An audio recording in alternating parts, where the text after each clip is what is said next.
Next video में हम लोग ने सिगमंड फ्रायड की मनोलैंगिक अवस्थाओं को कवर किया हुआ था और अब इस वीडियो में हम लोग मानवतावाद जिसके प्रवर्तक अब्राहम मैस्लो हैं इनको कवर करेंगे।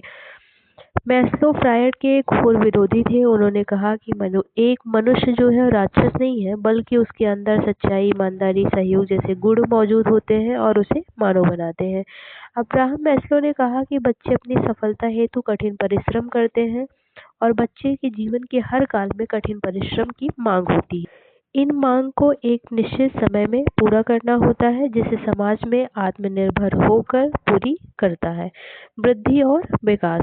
समान रूप से वृद्धि शब्द का जो प्रयोग है वो सिर्फ कोष की वृद्धि के लिए किया जाता है, जबकि जो विकास का प्रयोग है वृद्धि के फलस्वरूप शरीर के समस्त अंगों में आए परिवर्तन के सम्मिलित रूप से है।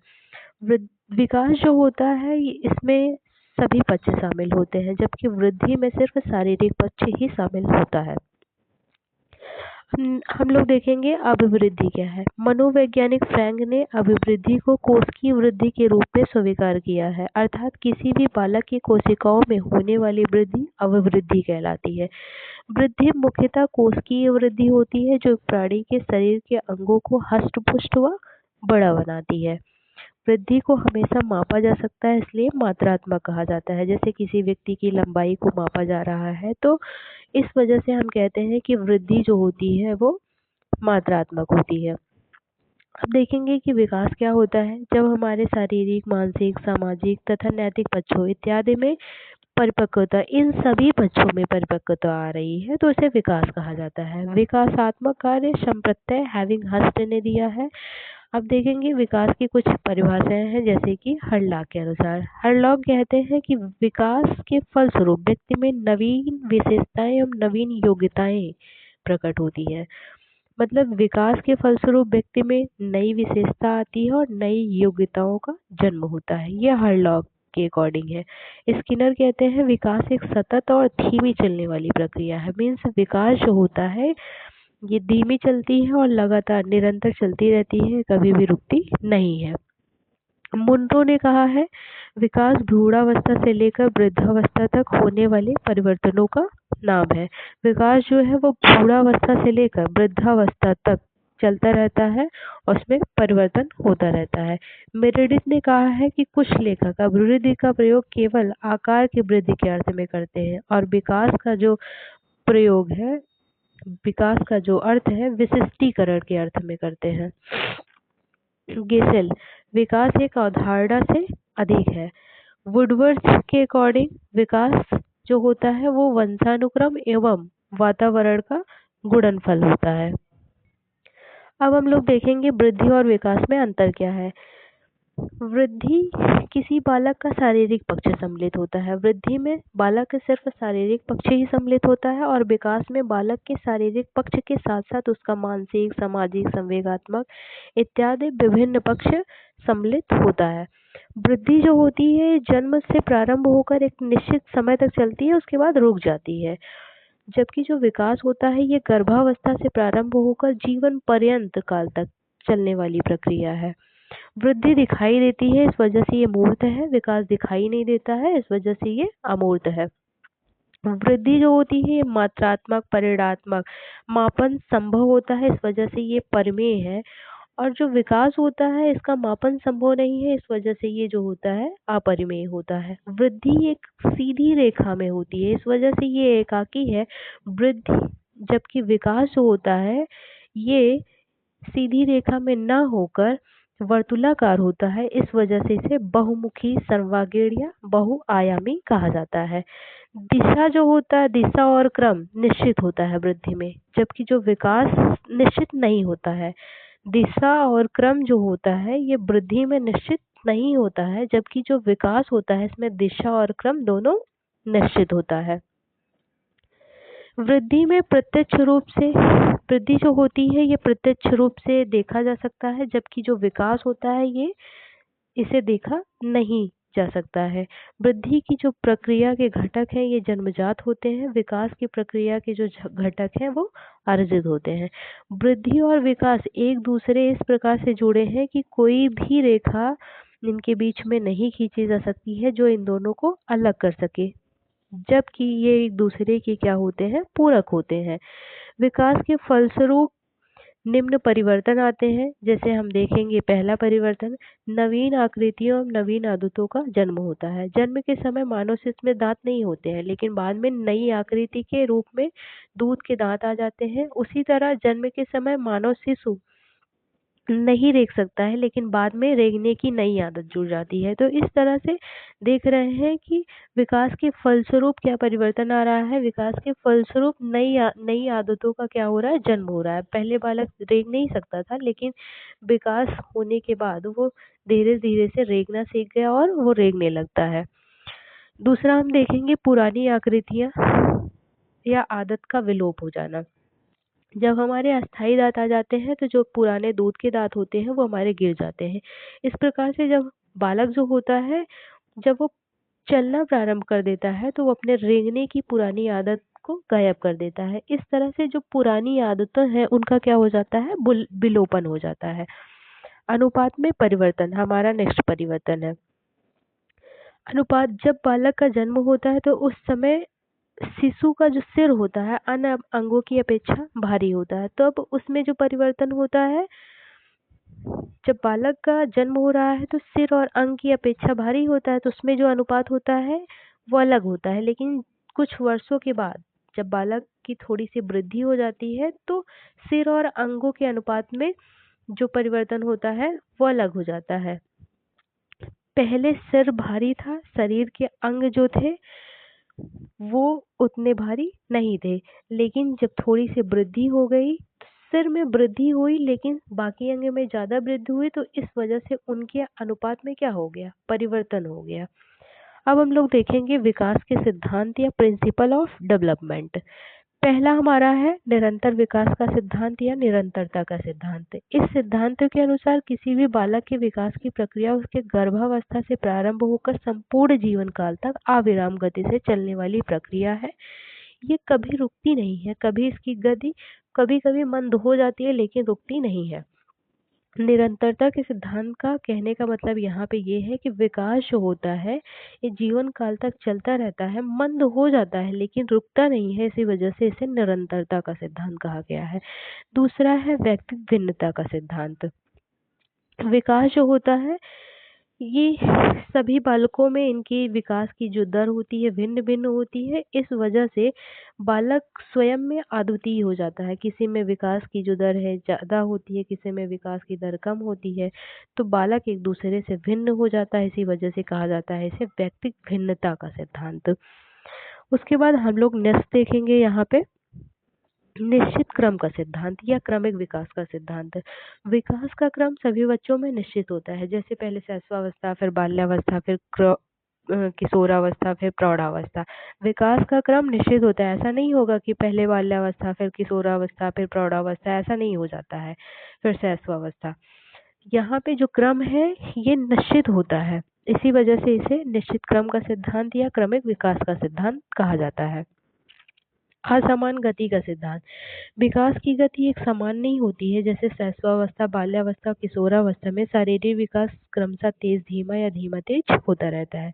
जैसे हम लोग यहाँ पे देख लेंगे कि जब शैशवावस्था में शारीरिक विकास ज्यादा होता है, बाल्यावस्था में मानसिक विकास ज्यादा होता है और किशोरावस्था में सामाजिक विकास ज्यादा होता है। तो सब में विकास जो होता है असमान है, किसी में शारीरिक विकास ज्यादा है, किसी में मानसिक विकास ज्यादा है। तो इसी वजह से इसे असमान गति का सिद्धांत कहा जाता है।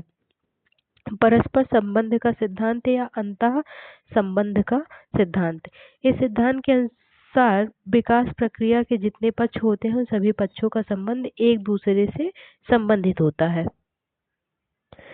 यहाँ पे देखेंगे ये है क्या कि यदि बालक के विकास में कोई प्रक्रिया, कोई एक पक्ष प्रभावित हो जाता है, तो विकास की जो प्रक्रिया के दूसरे पक्ष हैं उन पर प्रभाव पड़ता है।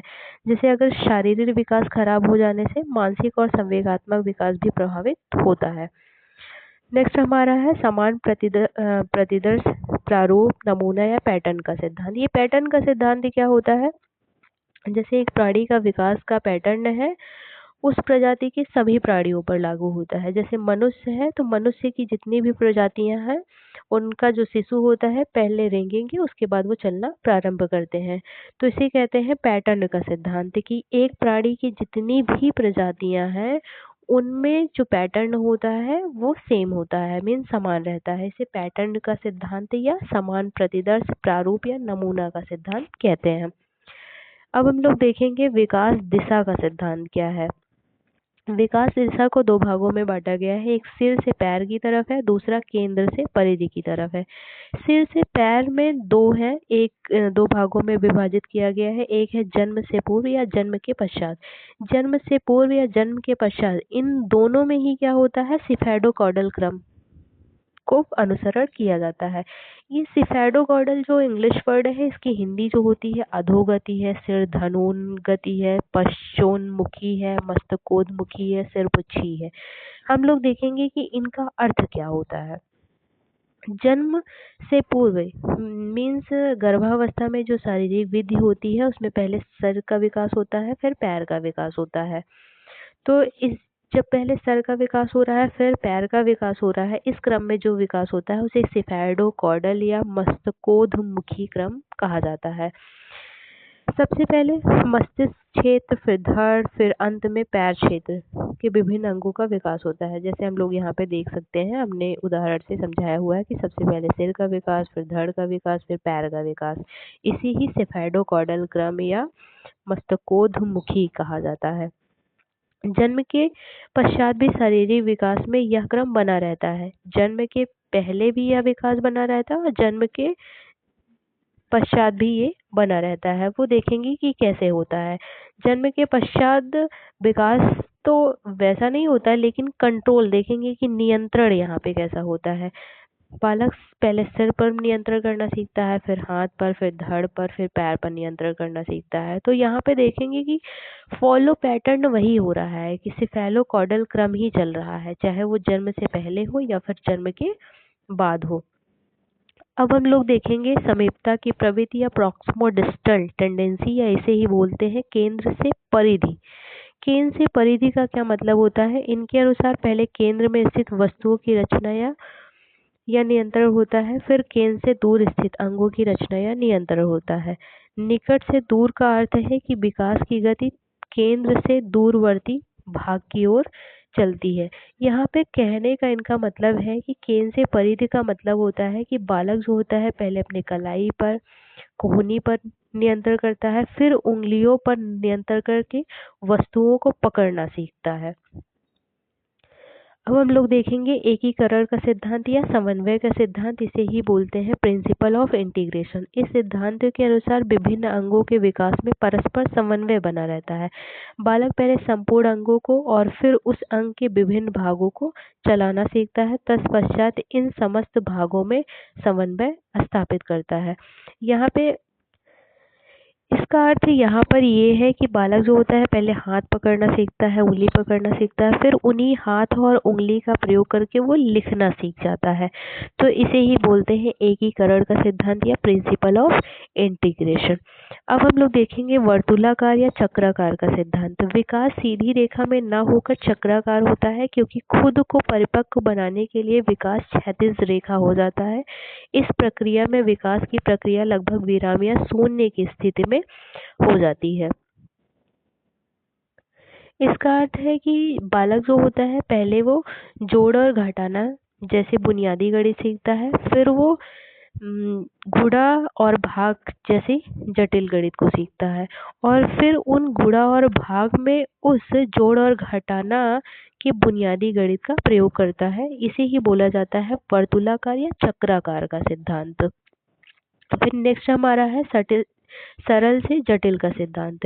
विकास की जो शुरुआती रचना या आकृति सरल होती है और बाद में जटिल होती है। जैसे बालक जो होता है पहले गेहूं के बीज सरल रचना सीखता है और बाद में पौधों का जटिल रचना। नेक्स्ट हमारा है अविलोमिता, अपलटावीपन, अनुक्रमणशीलता या अप्रतिवर्ती का सिद्धांत। इसमें हम लोग देखेंगे कि विकास की जो दिशा है उल्टी नहीं चलाई जा सकती है, अर्थात कोई भी बच्चा शैशवावस्था के बाद ही बाल्यावस्था में जाएगा। ऐसा नहीं है कि शैशवावस्था के बाद बाल्यावस्था, बाल्यावस्था के बाद फिर से शैशवावस्था में चला आएगा। यहाँ पे दिशा उल्टी नहीं होती है, एक निश्चित क्रम है कि शैशवावस्था के बाद बाल्यावस्था, बाल्यावस्था के बाद किशोरावस्था, फिर प्रौढ़ावस्था। नेक्स्ट हमारा है पूर्व कथनीयता या भविष्यवाणी का सिद्धांत। समान प्रारूप होने या क्रम निश्चित होने तथा उल्टी दिशा में न होने के कारण विकास के पक्षों की भविष्यवाणी की जा सकती है। देखिए, विकास का जो क्रम है वो निश्चित होता है, इनकी दिशा जो है वो निश्चित है, इसी वजह से भविष्यवाणी की जा सकती है। जैसे कोई भी बालक अगर शैशवावस्था में है तो हम कह सकते हैं कि इसके बाद ये बाल्यावस्था, फिर उसके बाद किशोरावस्था, फिर प्रौढ़ावस्था, ऐसे जाएगा। तो हम यहाँ पे भविष्यवाणी कर सकते हैं क्योंकि दिशा और क्रम दोनों निश्चित है, इसी वजह से इसे भविष्यवाणी का सिद्धांत कहते हैं। प्रत्येक अवस्था की विशिष्टता का सिद्धांत। यहाँ पे बालक की जो अवस्था होती है, ये इनकी अपनी अपनी क्या है, एक अलग अलग विशेषता है। जैसे शैशवावस्था, इसमें शारीरिक विकास तेज होता है, बाल्यावस्था इसमें मानसिक विकास तेज होता है, किशोरावस्था इसमें सामाजिक विकास तेज होता है। तो हम देख सकते हैं कि जितनी भी अवस्थाएं हैं, इन सभी अवस्थाओं में अपनी अपनी एक विशेषता है, इसी वजह से इसे कहा जाता है विशिष्टता का सिद्धांत। सामान्य से विशिष्ट का सिद्धांत। इस सिद्धांत के अनुसार एक बालक में कोई भी एक क्षमता अपरिपक्व सामान्य रूप से जन्म लेती है। बच्चा अभ्यास के द्वारा उसका परिमार्जन करता है और उसे विशिष्ट क्षेत्रों में उपयोग करता है। यहाँ पे इसका अर्थ है कि बालक पहले गिनती जैसी समान चीजें सीखता है और फिर उन्हीं गिनती का प्रयोग करके वो जोड़, घटाना, गुणा, भाग, इन सभी क्षेत्रों में उसका प्रयोग करता है। इसे बोला जाता है सामान्य से विशिष्ट का सिद्धांत। दूसरा हमारा नेक्स्ट जो है वो है परिमार्जन का सिद्धांत या प्रिंसिपल ऑफ मोडिफाइबिलिटी। इस सिद्धांत के अनुसार विकास की जो गति तथा दिशा में परिमार्जन संभव है। यहाँ पे कहने का मतलब है, जैसे कोई बच्चा तमिलनाडु में रह रहा है तो वहाँ की एक विशिष्ट भाषा को सीखा हुआ है, वही बालक अब किसी दूसरे राज्य में चला जाता है तो वहाँ की भाषा को वो क्या कर लेता है, अपनी भाषा, अपनी विशिष्ट भाषा में संशोधन करके उसको सीख लेता है। इसे ही कहा जाता है परिमार्जिता का सिद्धांत। वंशानुक्रम युवा एवं वातावरण की अंतःक्रिया का सिद्धांत। विकास ना तो पूरी तरह वंशानुक्रम की देन है और ना ही वातावरण की, अर्थात दोनों का मिला जुला प्रभाव है। जैसे जन्म द्वारा मानव शिशु का चलना निश्चित है, पर देर से चलेगा या जल्दी चलेगा ये किस पे डिपेंड करता है, वातावरण पे। जैसा उसका पोषण आधारित होगा वैसे ही वो चलना उसका निर्धारित होगा। आगे चीजें हम नेक्स्ट वीडियो में कवर करेंगे। Thank you.